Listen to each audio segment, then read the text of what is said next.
আসসালামু আলাইকুম। জাতীয় বিশ্ববিদ্যালয়ের ২০২৫ সালের অনার্স দ্বিতীয় বর্ষ পরীক্ষার ফরম পূরণের নোটিশ অনুযায়ী আগামী ২৮ জুলাই ফরম পূরণের কার্যক্রম শেষ হবে। সবকিছু যদি ঠিকঠাক থাকে তাহলে আগামী সেপ্টেম্বর মাসেই দ্বিতীয় বর্ষের পরীক্ষা শুরু হবে। শিক্ষার্থী বন্ধুরা, আমরা নিয়মিতভাবে দ্বিতীয় বর্ষের বিভিন্ন প্রস্তুতিমূলক ক্লাস আমাদের এই চ্যানেলটিতে আপলোড করে যাচ্ছি। তারই ধারাবাহিকতায় আজকের ক্লাসে আমরা অনার্স দ্বিতীয় বর্ষে কিভাবে পড়লে খুব সহজে একটা ভালো রেজাল্ট করা যাবে এই বিষয়ে তোমাদেরকে গাইডলাইন দেওয়ার চেষ্টা করব। একই সাথে সকল বিষয়ে পাশ করার কোনো সহজ উপায় যদি থাকে সেটা কি সেই বিষয়ে একটু আলোচনা করার চেষ্টা করব। মনোযোগ সহকারে ক্লাসের শেষ পর্যন্ত থাকো। আশা করছি আজকের ক্লাসটির মাধ্যমে তোমরা অবশ্যই উপকৃত হবে। প্রথমবারের মতো জানোবিডি ইউটিউব চ্যানেলের ভিডিওগুলো যদি দেখে থাকো তাহলে অবশ্যই আমাদের চ্যানেলটি সাবস্ক্রাইব করে বন্ধুদের সাথে ভিডিওগুলো একটু শেয়ার করে দিবে। শিক্ষার্থীরা, আমরা শুরুতে আলোচনা করবো যে অনার্স দ্বিতীয় বর্ষে কিভাবে পড়লে ভালো রেজাল্ট হবে। একটু মনোযোগ দাও, হ্যাঁ? মনোযোগ দিলে আমরা যে বিষয়গুলো তোমাকে আজকের ক্লাসের মাধ্যমে বোঝাতে চাচ্ছি সেটা খুব সহজেই আমরা তোমাকে বোঝাতে পারবো। দেখো, আমরা কি পড়ব কি পড়ব না বা কতটুকু পড়লে আমাদের ভালো রেজাল্ট হবে এই বিষয়টা জানার আগে আমরা জানবো যে আমাদের হাতে কতটুকু সময় আছে। আমি শুরুতেই বললাম যে তোমাদের পরীক্ষাটা সেপ্টেম্বর মাসে হতে পারে। এখন সেপ্টেম্বর মাসে কোন সময় পরীক্ষা হবে এটা আসলে শিওরভাবে বলা যাচ্ছে না যে শুরুতে হবে নাকি শেষে হবে নাকি মাঝামাঝি হবে। বাট আমরা তোমাদেরকে বলেছিলাম, একটা ভিডিও দিয়েছি এই বিষয়ে বিস্তারিত, আই বাটনে ক্লিক করে দেখে নিতে পারো। সেই ভিডিওতে আমরা বলেছিলাম যে আমরা 1 সেপ্টেম্বরকে টার্গেট করে পরীক্ষার জন্য প্রস্তুতি নিব। পরে যদি আমরা এক্সট্রা সময় পাই সেটা আমাদের জন্য প্লাস পয়েন্ট, সেটা হিসেবের বাইরে। কিন্তু আমরা ধরে নিলাম যে সেপ্টেম্বরের মাঝামাঝি পরীক্ষা হবে কিংবা শেষে পরীক্ষা হবে, কিন্তু রুটিন বিশ্ববিদ্যালয় কর্তৃপক্ষ এমনভাবে সেট করলো যে শুরুর দিকে পরীক্ষা শুরু হচ্ছে, তখন কিন্তু আমাদের ডেফিনেটলি বিপদে পড়তে হবে। তবে আমিও পার্সোনালি এটা মনে করছি যে তোমাদের পরীক্ষাটা 20 সেপ্টেম্বরের পরে শুরু হতে পারে। কি বললাম? দ্বিতীয় বর্ষের পরীক্ষাটা 20 সেপ্টেম্বরের পরে শুরু হবে। কিন্তু এইটা মনে করে প্রিপারেশনটাকে সাজানো একটু রিস্কি হয়ে যায়। এই জন্য আমরা 1 সেপ্টেম্বর পরীক্ষা হবে এটা মনে করি আমার প্রস্তুতিটাকে আমরা সাজাবো। ওকে, দেখো, আমরা যে মুহূর্তে ভিডিও করছি আজ 30 জুন, তো আমরা 1 তারিখ থেকে হিসাব করব, 1 জুলাই থেকে। ওকে, বুঝতে পারছো কি কথা? একটু মনোযোগ দাও, হ্যাঁ? 1 জুলাই থেকে আমরা হিসাব করব আমাদের হাতে কতটুকু সময় আছে। জুলাই, আগস্ট, সেপ্টেম্বর, 60 ডেজ, 60 দিনের মতো একটা সময় আমাদের হাতে এখনো আছে। এই 60 দিনকে আমরা যদি ঠিকভাবে ব্যবহার করতে পারি তাহলে অবশ্যই একটা ভালো রেজাল্ট করা সম্ভব। আবার যদি ঠিকভাবে না ব্যবহার করি সেটাও কিন্তু আমাদের একটা আত্মঘাতীর দিকে ঠেলে দিতে পারে। ওকে, একটা গুরুত্বপূর্ণ তথ্য দেই। অনার্সের 4 বছরের মধ্যে সবচেয়ে বেশি সংখ্যক স্টুডেন্ট ঝরে যায় এই সেকেন্ড ইয়ারে এসে। ঠিক আছে? সবচেয়ে বেশি সংখ্যক স্টুডেন্ট ঝরে যায়। ধরে নাও তোমার ডিপার্টমেন্টে 120 জন ভর্তি হইছে, 4th ইয়ারে গিয়ে দেখবা পরীক্ষার শেষে যে তোমরা পরীক্ষা দিচ্ছ মাত্র 80 জন, 60 জন, 60 থেকে 80 জনের মধ্যে, এর বেশি না, তাই বেশি হয়ে গেল। ঠিক আছে? 50% এর মতো স্টুডেন্ট কি ঝরে যায়। তো এই 50% স্টুডেন্ট ঝরে যায় কিন্তু এই সেকেন্ড ইয়ারে। সো সেকেন্ড ইয়ার খুব গুরুত্ব সহকারে একটু দেখতে হবে। যাদের ইমপ্রুভ আছে তাদের তো আরো একটু গুরুত্ব সহকারে দেখতে হবে, কারণ ইমপ্রুভ পরীক্ষা আর সেকেন্ড ইয়ারের পরীক্ষা খুব ক্লোজলি হবে। হ্যাঁ, আবার ইমপ্রুভের একটা বাড়তি চাপ সৃষ্টি করছে এই কারণে যে প্রশ্নের প্যাটার্ন পরিবর্তন হয়েছে, নতুন সিলেবাস, কিন্তু তোমাদের তো আগের সিলেবাসে যদিও হবে তারপরে একটা ভীতি কাজ করবে, এটা স্বাভাবিক ব্যাপার। তো যাই হোক, এই 60 দিনকে এখন আমাদের টার্গেট করতে হবে। 60 দিন খুব বেশি কিন্তু সময় না, আবার হিসেব করলে অনেক বেশি সময়। ওকে, তোমাকে সবার আগে জানতে হবে যে তুমি কি পড়বে না। কি জানতে হবে? কি পড়া যাবে না, কোন বিষয়গুলো শুরুতেই তোমাকে বাদ দিতে হবে। দেখো, এই বিষয়টা সবার আগে তোমাকে জানতে হবে যে আমি কি পড়ব না, কোনগুলো আমাকে বাদ দিতে হবে। মনোযোগ দাও। 1 নম্বরে, তোমার যদি আগে থেকে বই পড়া থাকে তাহলে তুমি বই পড়বা। আর যদি আগে থেকে বই না পড়া থাকে তাহলে কখনোই এই কম সময়ে বই দিয়ে পড়া স্টার্ট করবা না। আমি কিন্তু 2 ক্যাটাগরির স্টুডেন্টদেরকে নিয়ে আলোচনা করতেছি। ও কিছু ক্যাটাগরির স্টুডেন্ট আছে যারা বছরের শুরু থেকে পড়াশোনা করছে, তারাও একটু মনোযোগ দাও। যারা এখন পর্যন্ত কিছু শুরুই করো না বা হালকা পাতলা শুরু করছো, হ্যাঁ, তাদের জন্য। তো যারা আগে থেকে বই পড়ো নাই তারা বই পড়বা না, আর যারা আগে থেকে বই পড়ছো তারা অবশ্যই কি করবা? বই পড়বা। তাহলে যারা বই পড়োনি তারা কি পড়বা? গাইড। যদি না কিনে থাকো, আজ কি আমার ক্লাসটা শেষ করার পরপরই লাইব্রেরিতে যাবা, বই কিনবা। যদি ডিলে করো তাহলে আগামীকালের মধ্যে, এর বেশি ডিলে আর করো না, কারণ একদম ক্যালকুলেটেড টাইম 60 ডেজ, আগামীকাল থেকে শুরু করে পরীক্ষার আগ পর্যন্ত 60 ডেজ, একবারে হিসাব করার সময়। ঠিক আছে? আমার কথা কি তোমরা বুঝতে পারছো? একটু মনোযোগ দাও, হ্যাঁ? তাহলে বই অথবা গাইড দিয়ে পড়া শুরু করবে। শুরুতেই তোমরা যে বোর্ড প্রশ্নটা বাদ দিবে সেটা হচ্ছে 2024 সাল। কি বললাম? 2024 সালের কোনো প্রশ্ন বা ওই টপিকগুলো তোমরা একটু ইগনোর করার চেষ্টা করবা। ঠিক আছে? 2024 সালটা বাদ দিয়ে তোমার পড়াশোনা স্টার্ট হবে।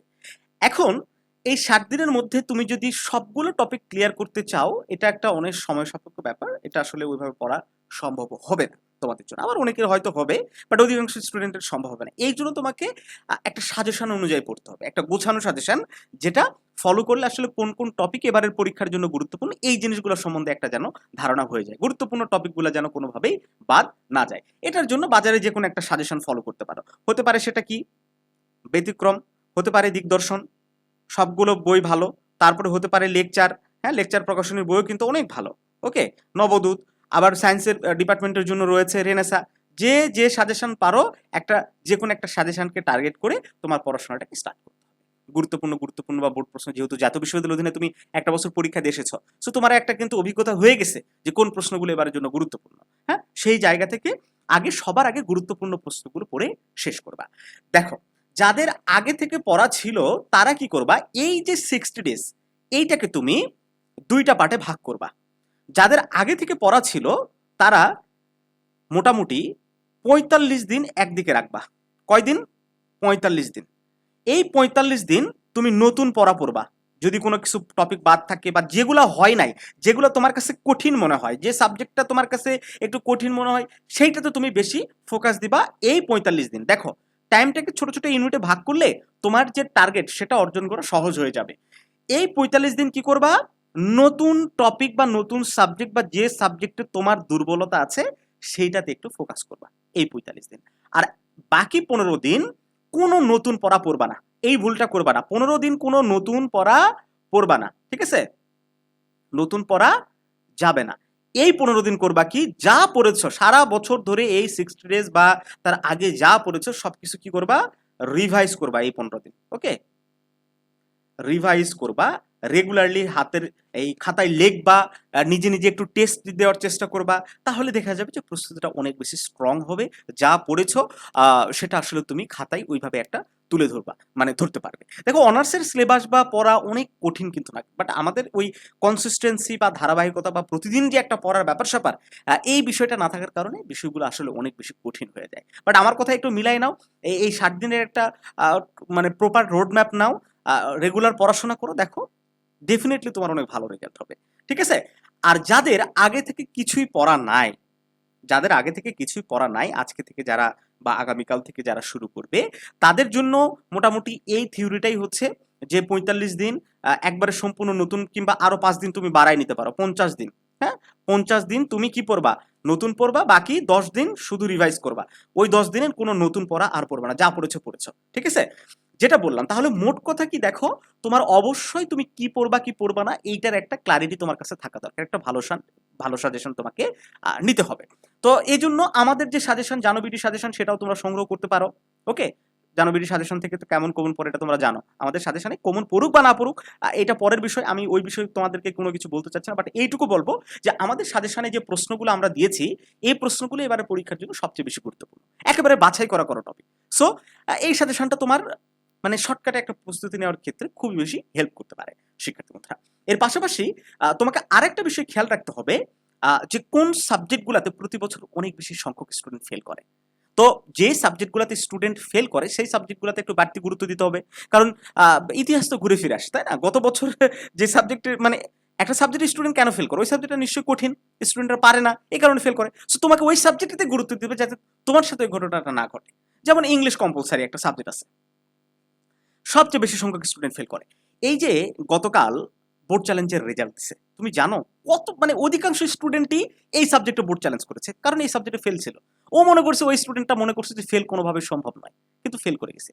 এই সাবজেক্টটাতে ভুতুরে ভাবে ফেল আসে, এবং একবার ফেল করলে বারবার পরীক্ষা দিয়েও পাস আসতে চায় না। কাজে এই সাবজেক্টে একটু বাড়তি গুরুত্ব দিতে হবে। তারপরে সায়েন্সের একটা সাবজেক্ট আছে কেমিস্ট্রি 2, হ্যাঁ, রসায়ন 2, এই সাবজেক্টে বাড়তি গুরুত্ব দিতে হবে। প্রতি বছর খুব সংখ্যক স্টুডেন্ট ফেল করে। তারপরে বিবিএর একটা ডিপার্টমেন্ট সাবজেক্ট আছে বিজনেস কমিউনিকেশন, হ্যাঁ, পুরোটা ইংলিশ ভার্সনের সাবজেক্ট, বিজনেস কমিউনিকেশন, এই সাবজেক্টে প্রচুর স্টুডেন্ট ফেল করে।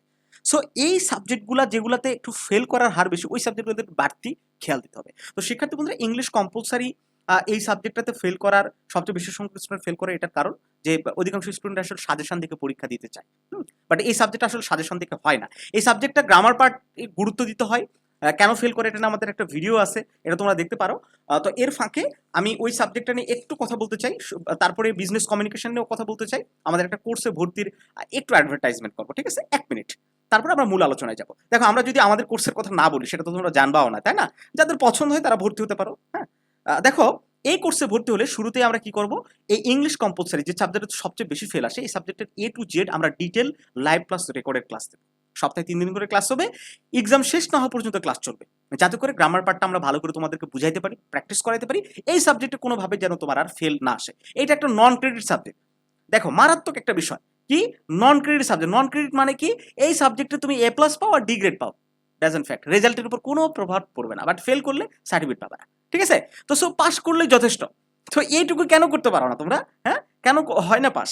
দেখো এই সাবজেক্টে যদি কোনো স্টুডেন্ট ফেল করে তার সময় কোর্সে আমরা রিটার্ন করে দেবো, কারণ আমাদের আত্মবিশ্বাস আছে যে আমাদের নোটসগুলো বা শর্টগুলা যদি সাজেশনগুলো যদি কেউ পড়ে তাহলে ফেল হবে না, ইনশাল্লাহ আমাদের বিশ্বাস আছে। তারপরে কি তোমার ডিপার্টমেন্টের সকল বিষয়ের হ্যান্ড নোট, এই যে সাজেশনের যে কথাগুলো বললাম সেগুলো কিন্তু আমাদের এই কোর্সের থ্রুতেই পেয়ে যাবে। কমন উপযোগী পরীক্ষার আগে যে আমরা সাজেশনগুলো দিই 1 দিন 2 দিন আগে, সেগুলো কিন্তু এই কোর্সের মাধ্যমে তুমি পেয়ে যাবে। আর প্রতি সপ্তাহে রুটিন মাফিক, ওই যে বললাম যে তুমি কি পড়ছো না পড়ছো এইটার উপরে একটা নিয়ন্ত্রণ তোমাকে রাখতে হবে, মনে রাখতে হবে পড়াগুলা। পড়ে গেলা কিন্তু তোমার কিছু মনে থাকলো না, লাভ আছে? লাভ নাই। তোমাকে মনে রাখতে হবে, পড়তে হবে, একই সাথে কি করতে হবে, মনেও রাখতে হবে, আবার হাতের লেখা সুন্দর করতে হবে, প্রশ্নে লেখার সিস্টেম জানতে হবে। তো সেই আমাদের এই টেস্টগুলো দিলে তোমাদের কিন্তু একটা প্র্যাকটিস হয়ে যাবে। আর কি, পরীক্ষা শেষ না হওয়া পর্যন্ত, একদম লাস্ট এক্সাম পর্যন্ত আমরা তোমাদের সার্বক্ষণিক সাপোর্ট দেবো। শুধু ব্যাচে ভর্তি হলে সাপোর্ট পাবে তা না, এমনিতেও তোমরা হোয়াটসঅ্যাপে আমাদের মেসেজ করলে যে কোনো বিষয়ে আমাদের পরামর্শ তোমরা পাবে, কারণ জানবিডি টিম সবসময় চেষ্টা করে তোমাদের পাশে থাকার। শিক্ষার্থী বন্ধুরা, এখন যে দ্বিতীয় বিষয়টা আজকের আলোচনার ছিল, যে সকল বিষয়ে পাশ করার সহজ উপায়। দেখো পাশ করা আসলে খুব কঠিন বিষয় না, বাট ভালো রেজাল্ট করা কঠিন। আবার অনেক সময় পাশ করাও কঠিন হয়ে যায়। ওই যে বললাম ইংলিশ কম্পালসারি, এগুলোতে আসলে পাশ করা একটু কঠিন। হ্যাঁ, এই সাবজেক্টগুলোতে তোমাকে প্রাইভেট পড়তে হবে, রসায়ন এই সাবজেক্টগুলোতে একটু প্রাইভেট পড়তে হবে। এছাড়া ম্যাথের সাবজেক্ট, ম্যাথের যে সাবজেক্টগুলো আছে এগুলা সাজেশন পড়ে হবে না, সাজেশন পড়ে বা বোর্ড প্রশ্ন পড়ে হবে না, এগুলাতে একটু বাড়তি তোমাকে এফোর্টস দিতে হবে, এগুলো একটু শিখতে হবে, এগুলো শেখার বিকল্প কিছু নাই। বাকি যে থিওরি সাবজেক্ট আমি একটা কয়েকটা বোর্ড আমি তোমাদেরকে বলে দিচ্ছি, এই কটা বোর্ড পড়বা, পাশ নিয়ে চিন্তা করতে হবে ইনশাল্লাহ। 2020 পড়বা খুব গুরুত্ব সহকারে, 2020, 2021, 2022, 2023 এই কয়েকটা বোর্ড পড়বা, ইনশাল্লাহ থিওরি যে কয়টা সাবজেক্ট আছে সবগুলাতে অনায়াসে তোমরা পাস করতে পারবা, ঠিক আছে? এটা নিয়ে কোনো সন্দেহ নাই। কিন্তু আমি আবার বলছি, ইংলিশ, কেমিস্ট্রি বা ম্যাথের যে সাবজেক্টগুলো, এই সাবজেক্টগুলো যেমন বিবিএ যে ম্যাথের সাবজেক্টগুলো আছে, এই সাবজেক্টগুলোতে কিন্তু এই সালগুলো পড়লেই যথেষ্ট হবে না। এর পাশাপাশি তোমাকে ম্যাথগুলা শিখতে হবে, অ্যাটলিস্ট একটা চ্যাপ্টারের ম্যাথ শিখো। একটা চ্যাপ্টারের ম্যাথ যদি ভালো করে শিখে যাও, ওইটাই তোমার জন্য যথেষ্ট। 15 দিন যদি প্রাইভেট পড়ো, দ্যাটস এনাফ। কিন্তু অনলাইনে না, ম্যাথের সাবজেক্টগুলা অনলাইনে কখনো পড়া যাবে না, অফলাইনে পড়তে হবে। অনলাইনে ম্যাথের সাবজেক্ট আসলে ইফেক্টিভ ওয়েতে শেখা যায় না। ইংলিশ কম্পালসারি তোমরা অনলাইনে পড়তে পারো। আমি তো বললাম যে আমাদের কোর্সে ভর্তি হও ইংলিশ শেখার জন্য, না, আমাদের কোর্সে ভর্তি হতে এমন না, তুমি যেখানে খুশি সেখানে ভর্তি হতে পারো। হ্যাঁ, কিন্তু আমাদের কোর্সে ভর্তি হলে ইংলিশের পাশাপাশি অন্যান্য সকল সাবজেক্টের একটা সাপোর্ট পাবে, এটা একটা বড় বিষয়। শিক্ষার্থী বন্ধুরা, তোমরা জানো ইতিমধ্যে আমাদের জানোবিডি মোবাইল অ্যাপ্লিকেশন প্লে স্টোরে চলে এসেছে। প্লে স্টোরে গিয়ে সার্চ করবা জানোবিডি, ZANOBD, জানোবিডি লিখে সার্চ করলে আমাদের মোবাইল অ্যাপ্লিকেশন চলে আসবে। অবশ্যই তোমরা একটু ইনস্টল করবা। ইনস্টল করে এখনো পর্যন্ত ডেভেলপিং ফেজে আছে, আমরা অনেক কিছু প্রতিনিয়ত অ্যাড করে যাচ্ছি অ্যাপে। আশা করছি এই অ্যাপের মাধ্যমে তোমরা উপকৃত হবে। আর এখান থেকেও আমাদের প্রিমিয়াম কোর্সে তোমরা এনরোল করতে পারবে, যে কোর্সটার কথা বললাম। তবে অ্যাপে বর্তমানে একটু কোর্সে বেশি করা আছে, আমাদের একটা স্পেশাল ডিসকাউন্ট দিয়েছি আমরা আগামী 8 জুলাই পর্যন্ত। কত জুলাই? 8 জুলাই তারিখ পর্যন্ত আমরা একটা স্পেশাল ডিসকাউন্ট দিচ্ছি। আমাদের কোর্সের ফি মাত্র 1000 টাকা, ঠিক আছে? আগে আমাদের কোর্স ফি 2000 টাকা ছিল, পরে 1500 টাকা করা হয়েছে। এখন এই 8 জুলাই সর্বশেষ ব্যাচ, এরপরে আর কোনো আমরা ব্যাচ আমরা লঞ্চ করবো না। আমাদের এক্সাম ব্যাচ 1000 টাকা ফি। তোমরা যদি চাও আগে ভর্তি হয়ে তোমাদের সিটটা কনফার্ম করে রাখতে পারো। তো ভালো থাকো সবাই, দেখা হচ্ছে জানোবিডির নতুন কোনো ক্লাসে।